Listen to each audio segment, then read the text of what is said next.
short blades with brass hilts. And that is exactly what we're going to talk about today. Today, many collectors may act superior or scoff a little when they see these utilitarian sidearms from the 19th century.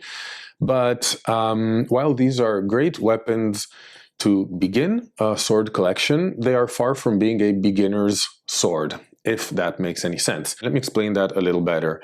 They're great swords to get a collection started because they come in a lot of different kinds and shapes. They're cheap and they're easily available. You can find them almost everywhere where antique swords are sold. However, they're not necessarily beginner swords in the sense that they have so much variety and complexity to them that to actually be able to identify one, know what it is, and pinpoint it actually requires quite some research in many cases. It may require very specialized literature and knowledge that is in many cases not even available. So what will happen very often when a beginner buys one of these short brass-hilted swords is that they go to some forum, ask, hey, do you know what it is? And in 80% of the cases, the answer will be, oh, it's one of hundreds of different Briquet clones. There's no real way to know what it is unless there are markings on it. And even in that case, you may not, that may not help. So we kind of have the two poles, opposite poles here for collecting. Easy, accessible, available, but also in many cases hard to pinpoint, hard to research, and to know exactly what you're looking at. And both of these qualities make these ideal swords for who is really interested in acquiring swords for cheap and having a lot of fun researching stuff, because you can dive into days-long rabbit holes and still really not figure out what things are. And when you do, it's a massive satisfaction because it's really not that easy. And since one of the questions that pops up most often in sword-related forums is, hey, can anyone help me identify the sword I found in my grandfather's barn? And in many cases, it's one of these short brass-hilted swords. I thought, let's go through the main ones.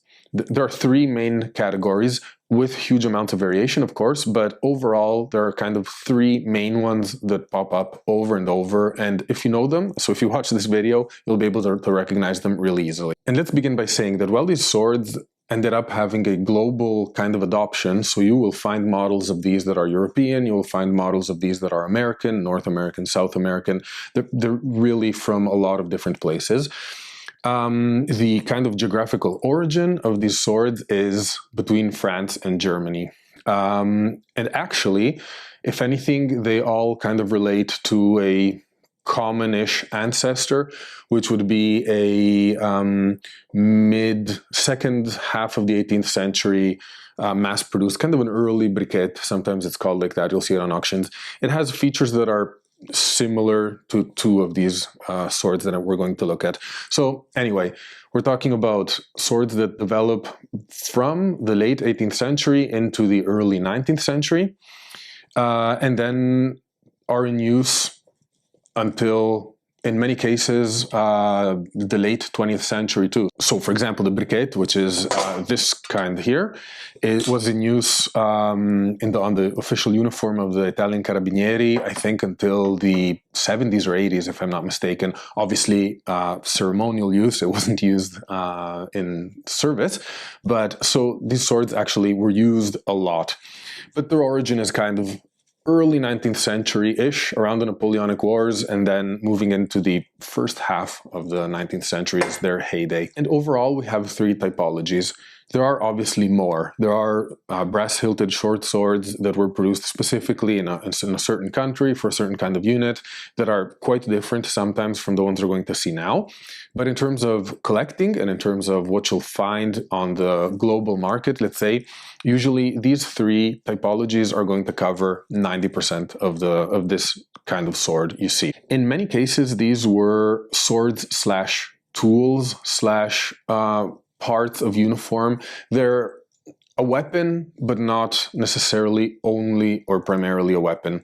So we're talking about a time in which warfare is already heavily reliant on firearms. So just think the Napoleonic Wars, big formations, a lot of shooting is going on. Sword combat is mostly done by cavalry units in many cases, and these are last resort weapons for infantry, for artillery, for grenadiers, and or tools that can be used to forage, or in the case of the Faschinemesser, for example, develops into almost a bit of a sapper's kind of weapon, the evolution of the sapper. So I made a video about the Faschinemesser, so you can check it out. So swords, yes, but also tools, yes, but also in some cases status symbols, because a lot of these then get used by, for example, in France, the Garde Nationale, the National Guard. So they're used more in policing kind of functions, and they can be very decorated, so they're not only tools either. But we'll keep this for another video. Let's start looking at the variations. So the first typology I want to talk about is the Saber Briquette. This is characterized by a curved blade, so it's slightly more saberish than the other versions we're going to see, and it has this very characteristic, brass hilt, but it has a D knuckle guard and these ribs on the grip. So these are characteristics you'll find in every Saber Briquette, more or less. What will change are the specs of this general blueprint. So, for example, what you can already see here is that there's a difference in the curve of the knuckle guard. There's a difference in the length and the curvature of the quillins. This one is way more forward facing. And there are variations, for example, in the amount of ribs, in how these ribs are cast. There can be differences in, actually you can see them right here, there are differences in this pommel section at the bottom. It's way more pronounced on this one. And differences in the blade. Okay, this one is a little damaged, but you can see, of course, that these are two quite different profiles for blades, and also in their thickness and everything. So what I'm holding here are, one is original French briquette, so this would be the archetype of this kind of sword, and what I'm holding here is a Swiss briquette. If you've watched some of my videos, you'll probably know that in my first video, actually, where I showed this one compared to one that had been badly damaged by restoration, that one has almost a rectangular-ish kind of knuckle guard. You've maybe seen the Nueva Granada one, so that's one from pre-Colombia, South America, not pre-Columbian, pre-Colombia. And so the briquette, this is a sword that you can find for €100 if you're lucky, and sometimes it can be in relatively bad shape. But also don't think it's just your cheap sword that you can just buy for pennies. A nice briquette with good conditions, and possibly with its scabbard and frog, and, you know, with all the markings intact and everything in an early one, can cost hundreds, can cost more than a fancy cavalry sword, for example. So yeah, don't let yourself be fooled by the fact that they're simple and easily available. Sword number one. Now for the second kind of short brass-hilted blade, we're going to stay in France and move on to a generation later. So the briquette comes from a version of it, which is not this one, that is late 18th century, and then is around until 1816, so just after the Napoleonic Wars. And it gets substituted by this, which is the glaive. You'll normally find it called glaive. You can find it referred to as dag as well, or every country has a name for it. What's characteristic of the glaive is this gladius-inspired shape, especially on the early ones, which are the model 1816 and the second model, which is the 1831. I made a video about those two, so you can check out the details there. But you really have this kind of thinning in this section, and then it kind of this leaf shape that's very reminiscent of a gladius. Also the crossguard. It fits all of the Roman aesthetic of the kind of neoclassical period, I would say, perhaps. And glaives also are really interesting swords because they come in huge variation. Look at these. These are almost, this is almost scaled down. I mean, it still fits, but...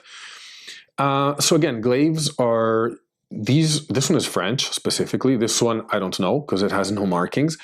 And these were used in France. They were actually used in Germany too, because after the Franco-Prussian War, they were a whole bunch of arsenals and depots were raided, and then they used the Germans used stuff they raided for their own troops. And they have versions of these in Italy as well, in the pre-unification states. So you'll find Sardinian versions, you'll find Papal State versions, so all kinds.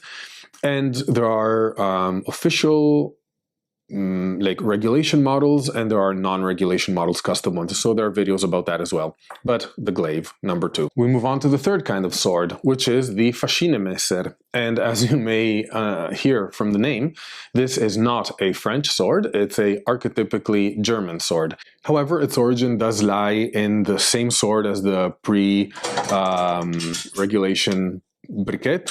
So it's kind of this late 18th century hybrid, you could say. It's kind of like the Briquet in a sense. It has the knuckle guard, but the grip is very similar to this Faschinemesser. In any case, these are very, very typical of the German states. And what characterizes these is they're almost machete-like blade. So it's a straight blade that kind of flares out towards the tip. And these S-shaped quillins that have different variations. So they can be like this, as in this Saxon version, like a delicate S. They can be a kind of straight crossguard with upturned and downturned quillins. Or they can be this, which is another version of a Faschinemesser. Although technically this isn't German, this is Italian, but still in the same family of blade overall. So, of course, people will agree and disagree about what is a Faschinemesser, what is Italian 1843 Sabre, technically, because it has a curved blade. And maybe this is just giving you an idea of the complexities that underlie this vast, vast world of brass-hilted blades. But just to recap, are 3 types that we want to be able to recognize, because that's going to solve a lot of problems in our beginning steps as collectors. Are S-shaped quillins, kind of ergonomic grip and straight machete-like blade, more or less, Faschinemesser. What a beginner or an experienced person may call a pirate sword or a cutlass kind of thing is saber blade, so curved blade, and D-guard with 1 quillin here, Saber Brickette. And last but not least, does it look like a Roman gladius? Does it have a symmetrical blade and a straight crossguard? Then it's a glaive. And that's it. I can't hold them all because I have 6 of them, and 6 barely scratch the surface. There are literally countless variations of each one of these swords. So if you want to have a lot of fun, dive down this rabbit hole, because you're going to be able to spend a lot of time and invest not too much money into them either. They're a beautiful piece of history to be able to research and have in your collection. So happy collecting to everyone. I'll see you in the next video, and bye.